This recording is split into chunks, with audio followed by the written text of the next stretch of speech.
Allah Subhanahu wa taala, maka membangkitkan semangat itu tidak ada lain. Ini kan casingnya aja ini. Bulu, rambut, kulit, lemak, tulang, sumsum, kuku, darah. Ini casingnya aja. Isinya di dalam adalah roh. Roh itu mesti hidup dia. Menghidupkan roh itu bukan pakai nasi. Menghidupkan roh itu bukan pakai duit. Menghidupkan roh itu adalah connecting, menyatukan, menghubungkan dia dengan penciptanya, Allah Subhanahu wa taala. Maka banyak orang itu, kata Nabi, masalul ladzi yadhkurullah wal ladzi la yadhkurullah. Perumpamaan orang yang mengingat Allah dengan orang yang tak mengingat Allah. Kamasalil hayy wal mayyit, seperti orang hidup dan orang mati. Siapa itu orang hidup? Orang yang makan. Siapa itu orang yang hidup? Orang yang minum. Siapa itu orang yang hidup? Orang yang berjalan. Kata guru biologi. Tapi dalam Islam, orang yang hidup adalah orang yang connecting, mengingat Allah. Itulah orang yang hidup. Ini semua yang hadir ini semuanya hidup. Kenapa? Karena dia mengingat Allah. Adapun orang yang tak ingat Allah, maka sesungguhnya dia mati. Maka sesungguhnya kita sedang berkawan dengan zombie-zombie. Karena mereka adalah mayat-mayat berjalan karena tak ingat kepada Allah Subhanahu wa taala. Makanya kita selalu berzikir mengingat Allah. Alladzina yadhkurunallah, orang-orang yang berzikir mengingat Allah qiyaman, waktu tegak, wa qu'udan, waktu duduk, wa ala junubihim, waktu berbaring. Waktu berjalan dia ingat Allah, la ilaha illallah, la ilaha illallah, la ilaha illallah. Waktu duduk dia ingat Allah, subhanallah, subhanallah, subhanallah. Waktu berbaring dia ingat Allah, bismika Allahumma ahya wa amut. Jangan baca sekarang. Banyak juga orang sedang pengajian bacanya itu. Saudara yang dimuliakan Allah Subhanahu wa taala, maka tidak ada tempat meminta, tidak ada minta tolong, tidak ada. Tapi kita tetap berobat, tetap periksa, tetap ke rumah sakit. Itu namanya ikhtiar dan usaha. Tadi mobil motor bapak ibu itu dikunci apa tak dikunci? Dikunci. Apakah mengunci sepeda motor itu merusak tawakal kita kepada Allah? Tidak. Ini pengajian ini dicatat. Yang tak bisa nyatat direkam. Apakah dengan merekam pengajian ini lalu rusak tawakal kita kepada Allah? Tidak. Ini usaha, ini ikhtiar. Demikian juga dengan kehidupan ini ada usaha kita. Buah itu sudah matang, tapi dia mesti dijolok supaya jatuh ke bawah. Ini memanglah dikhususkan untuk saya, ini air minum ini untuk saya. Tapi kalau tak ada usaha saya untuk memegang gelasnya, memasukkan ke mulut, menganga aja, mau dia masuk dalam? Tidak. Harus ada usaha, harus ada ikhtiar. Tapi jangan terlalu bersandar kepada ikhtiar. Kalau sudah untuk kita, maka tidak akan mungkin berpindah kepada orang lain. Apa kata pepatah orang Melayu? Rezeki musang tak ditangkap harimau. Kalaulah rezeki musang ditangkap harimau, sudah lama musang itu musnah. Tapi buktinya harimau makan, musang pun makan. Ada pula musang berbulu ayam, lain makannya. Nah, oleh sebab itu maka jangan takut, jangan cemas dalam hidup. Wala nabluwannakum bisyai'im minal khauf. Takut. Ditanamkan dalam hati itu ada rasa takut, rasa cemas, rasa ngeri. Kenapa orang korupsi? Gara-gara takut. Nanti pensiun makan apa? Nanti anak makan apa? Nanti cucu gimana? Gimana persiapan? Alhamdulillah Pak Ustaz, saya untuk pensiun sudah saya persiapkan ada 100 pintu kos-kosan. Di mana? Sana. Itu nampakku tak ada kok, baru pintunya aja Pak Ustaz. Saya buatkan rencana lantai ini segala macam. Karena ketakutan. Salahkah kita meninggalkan anak cucu keluar dari dalam keadaan miskin? Anta da'a warasataka aghniya. Kau tinggalkan anak cucumu dalam keadaan mampu, mapan secara ekonomi, khairun, lebih baik min anta da'ahum 'allatan, daripada kau biarkan mereka miskin, susah, melarat. Kada al-faqru ayyakuna kufran, hampir saja kefakiran membuat orang menjadi kafir. Antara fakir dan kafir tipis, setipis kulit bawang. Tapi jangan gara-gara takut lalu kita menghalalkan segala cara. Alimtu anna rizqi la ya'khudhuhu ghairi. Aku tahu bahwa rezekiku tidak akan mungkin diambil oleh orang lain. Kalau sudah rezeki kita, berkumpul seluruh orang di dunia ini untuk menghalanginya, tidak akan. Kenapa? Karena itu memang sudah ketetapan Allah. Tapi jangan gara-gara ini besok, saya takut juga menyampaikan model-model begini. Besok semuanya tak ada yang cari nafkah. Bang, abang tak pergi kerja. kalau sudah ditetapkan untuk kita, tak akan mungkin diambil orang. Makanya dengar pengajian itu dengar dari awal sampai akhir. Jangan kau dengar yang potong-potong itu aja. Belilah paket agak 4 giga. Saudara yang dimuliakan Allah Subhanahu wa taala, keyakinan itulah yang ada dalam diri Pak Gubernur. Keyakinan itulah yang ada dalam diri Bapak bisnismen pengusaha kita. Mereka hanya buka usaha, setelah itu dia serahkan pada Allah, dipanggilnya, dijemputnya rezeki itu dengan azan. Jadi saya mampir ke rumah makan, ke restoran, sampai 2 kali waktu sholat, 2 kali azan. Saya tanya, mana musola masjid? Enggak ada Pak Ustaz, azannya di sini. Baru inilah saya dengar ada azan dari restoran. Azan, sholat kami di atas. Allahu Akbar, Allahu Akbar. Tidak semerdu itu. Di bawah itulah sedikit. Tapi bangga kita. Bangga kita. Lalu kami tanya, oh jadi azannya di restoran ini? Iya. 5 kali? Enggak lah Pak Ustaz, subuh kan belum buka. Oh iya. Artinya apa? Jemput rezeki itu dengan meminta kepada dia yang punya rezeki, bukan minta kepada makhluk. Bersandar kepada makhluk akan kecewa. Hari ini menjadi kawan, besok berubah menjadi lawan. Hari ini menjadi orang baik, besok menjadi musuh. Oleh sebab itu tak ada tempat meminta kecuali kepada dia. 17 kali kita ulang sehari semalam. Iyyaka na'budu wa iyyaka nasta'in. Oleh sebab itu maka hidup ini kita berusaha. Masa lalu tak dapat kita ulang. Masa akan datang pun remang-remang tak tahu kita. Masa inilah kita nikmati dengan beribadah. Ada yang bisa menjamin bahwa besok pagi dia masih hidup? Siap-siap. Jadi kalau Ustaz mati besok pagi, selesai, habis tabligh akbar. Kalau Ustaz masih hidup besok pagi, kalau kau hidupkan aku besok pagi ya Allah, tambahkan amal soleh. Kalau kau matikan aku malam ini ya Allah, berhenti dari segala perbuatan dosa. Hidup ini kan cuma singgah sebentar. Ustaz dari mana? Dari Pekanbaru. Mau ke mana? Mau ke Bukit Tinggi. Di mana Ustaz singgah? Singgah ke Medan. Tausiah terakhir di Masjid Muslimin. Habis itu pergi kami ke Bukit Tinggi. Selesai. Say goodbye. Dah. Habis. Hidup ini pun begitu juga. Singgah sebesar di dunia. Habis itu nanti masuk ke liang lahat. Tunggu hari kiamat. Habis itu masuk ke surga. Semuanya yang hadir di masuk surga insyaallah. Cuman yang di luar itu agak lama sedikit. Tidak. Tak ada itu. Pokoknya semuanya masuk surga. Wasiqal ladzina taqaw rabbahum ilal jannati zumara. Mereka yang takut kepada Allah akan masuk ke dalam surga bergerombol-gerombol. Masuk surga itu tak sendiri, berjamaah, bersama-sama, beramai-ramai. Jamaah Masjid Muslimin JCT Johor, Medan, Sumatera Utara. Masuk. Gubernur dulu.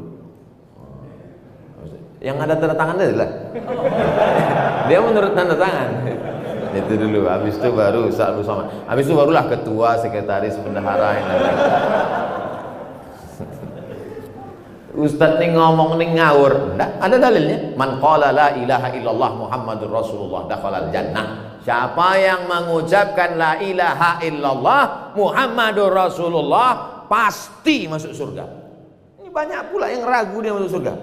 Kau gimana? Entahlah Pak Ustaz, aku pun enggak yakin kali. Gimana kau tak yakin masuk surga? Nabi menjamin, man qala la ilaha illallah Muhammadur Rasulullah masuk surga. Cuman jangan sampai transit. Itu maka kita selalu minta doa, janganlah transit ya Allah. Mana doa yang jangan transit itu Pak Ustaz? Rabbana atina fid dunya hasanah wa fil akhirati hasanah wa qina. Itulah artinya jangan transit itu, wa qina azabannar. Bahwa kita pernah buat salah, buat silap, buat dosa. Sholat sunat 2 rakaat, sholat sunat taubat, bukan tocu. Sholat sunat taubat, usolli sunnata taubat rakaataini lillahi ta'ala. Kalau terkait dosa kepada Allah, kalau kepada manusia minta maaf. Saya tak pernah malu segan untuk minta maaf kepada Bapak Ibu hadirin hadirat yang dimuliakan Allah. Maukah Bapak Ibu memaafkan silap salah saya? Belum selesai lagi.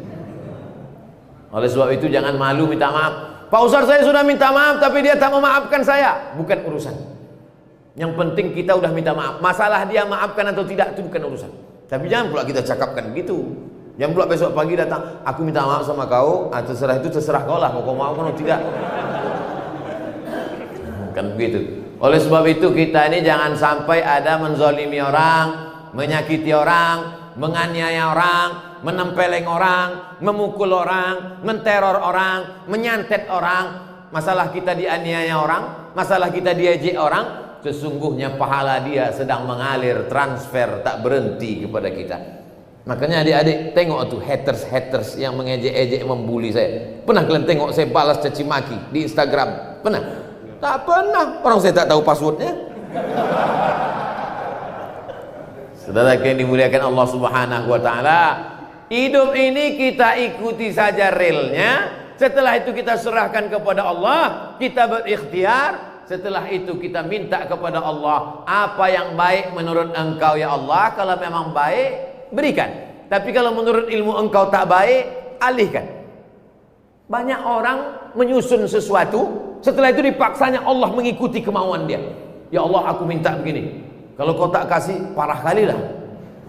Gimana kita paksa Allah?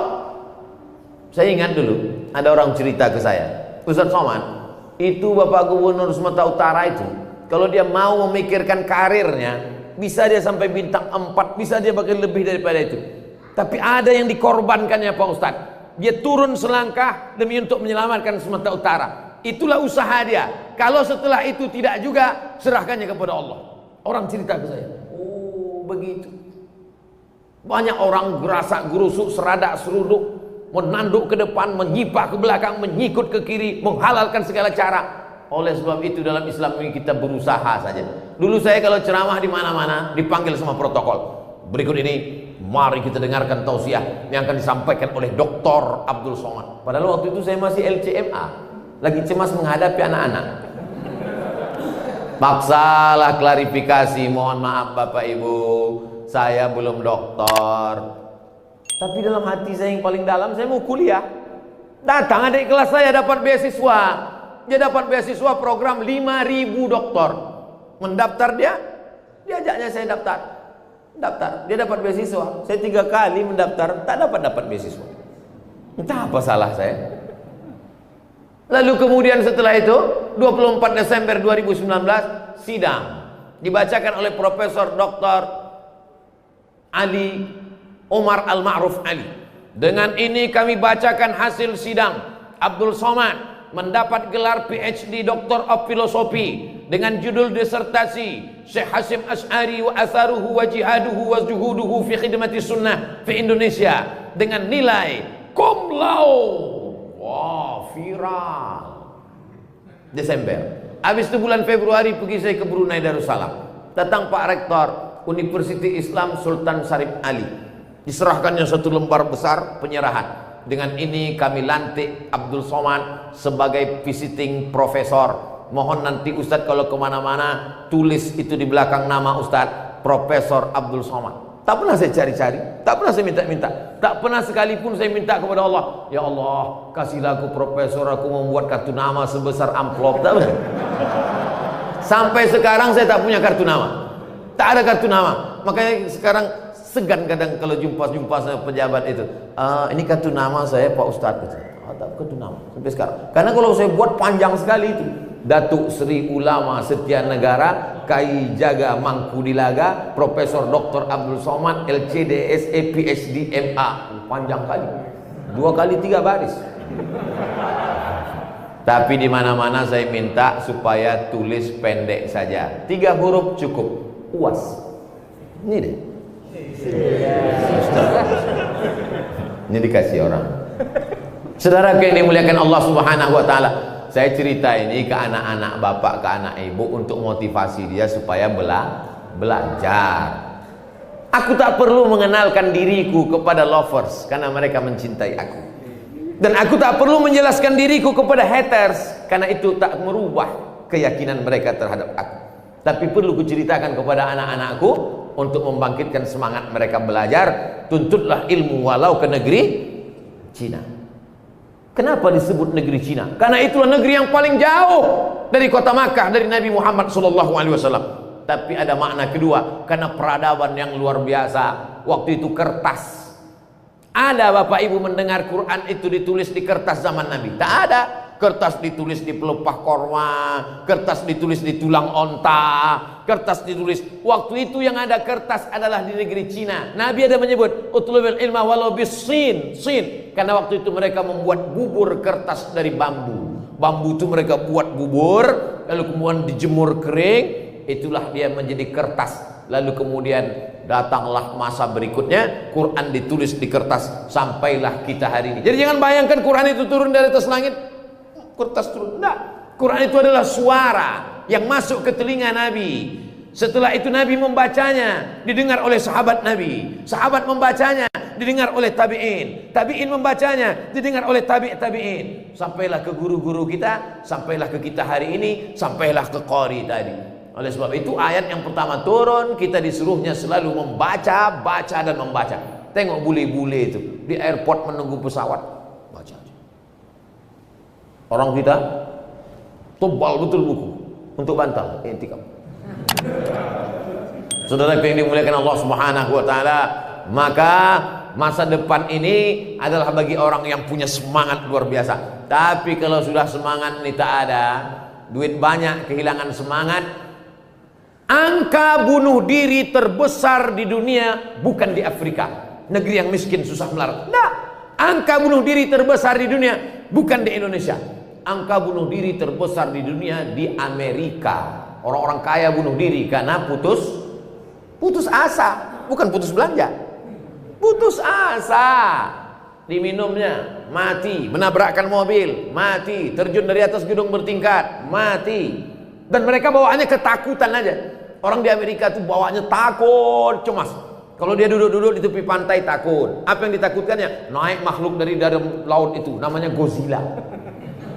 Kalau dia duduk-duduk tengah malam depan rumah nengok langit, takut. Apa yang ditakutkannya? Turun makhluk yang ngencas itu, alien.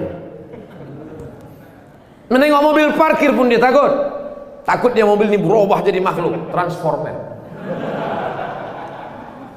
Makanya mereka kena penyakit tak bisa tidur malam. Nama penyakitnya insomnia. Kita tak ada. Tak ada kita. Tak ada rasa takut itu dalam hati kita. Malah berapa banyak orang tertidur aja bawahnya. Mereka naik mobil mewah, Mercy, sampai tak tumpah tempat air minum. Tak bisa tidur. Kita naik Sudaku kelewatan gang.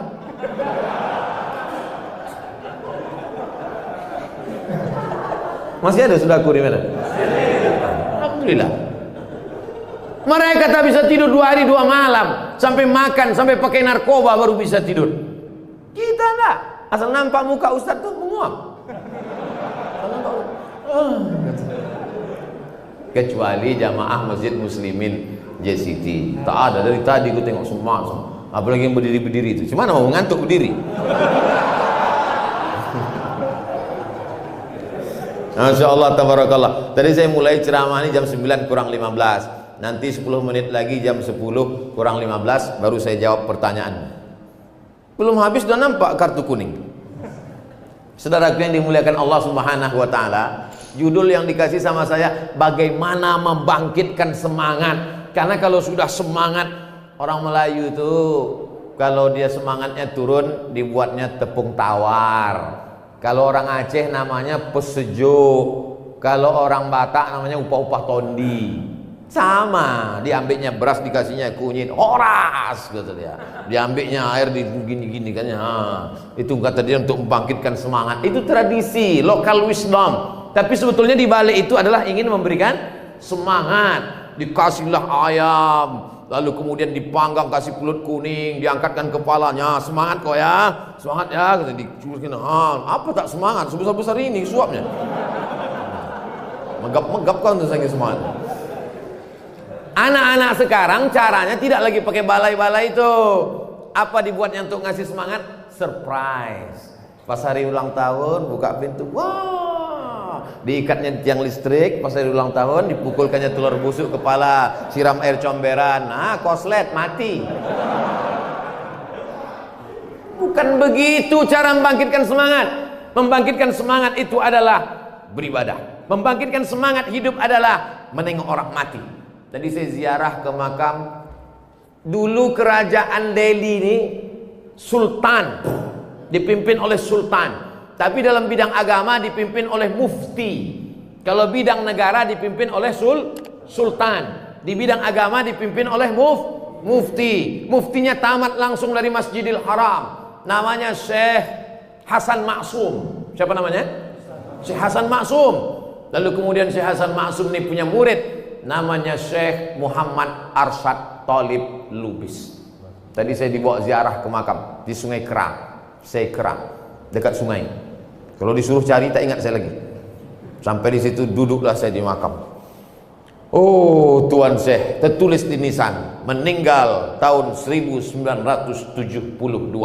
Dulu waktu saya sekolah di Muallimin Al-Wasliyah Medan, Jalan Sisingamangaraja, Komplek Unifa, kami belajar ilmu istilah hadis, hadis sahih, hadis dhaif, hadis hasan, hadis maudhu. Itu yang menulis kitabnya, itulah yang punya kubur. Itulah yang ada di kubur itu. Syekh Muhammad Arsyad Talib Lubis menulis kitab ilmu hadis pakai bahasa Arab. Padahal Lubis itu marga orang Arab atau orang Tapanuli Selatan? Tafsir Mandailing Natal. Tapi menulis kitab pakai bahasa Arab. Abdul Somad sekolah di Arab, kitabnya bahasa Indonesia. 37 masalah populer, 99 tanya jawab sholat. Nah, itu udah 2 kali, maksudnya suruh berhenti ya gimana?